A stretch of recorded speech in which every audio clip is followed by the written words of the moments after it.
plank hip raises, designed to hit those obliques, under part, or the sides of our core. So there's 3 different versions that you can do this. If you've never done this before, I always tell people to start off with the easiest way.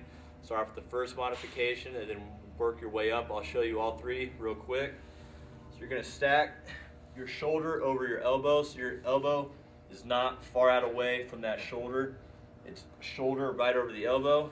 Your knee, stack your legs on top of each other. The first modification is the leg on the bottom. You're gonna bend that knee at a 90-degree angle. Bring that top leg over on top.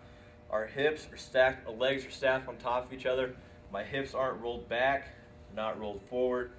Everything is just in a straight line. So if I were to draw a line between my ankle, knee, hip, and shoulder, everything is straight. My hips aren't backwards or forwards.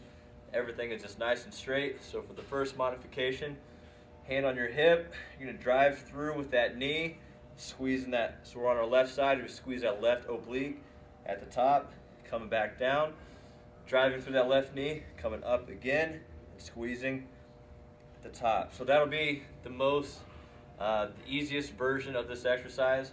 Second one would be to stagger your feet. So instead of your feet being on top of each other, if you're on your left hip, your left leg comes back, your right leg comes forward, so you're gonna stagger your feet.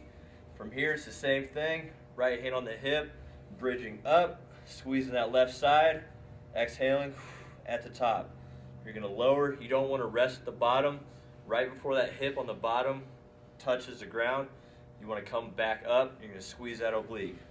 Up, back down, up, back down.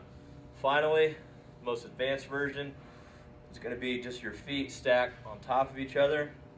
Everything in a straight line, hand on your hip, bridging up, squeezing your oblique at the bottom, lowering nice and controlled, exhale, coming up.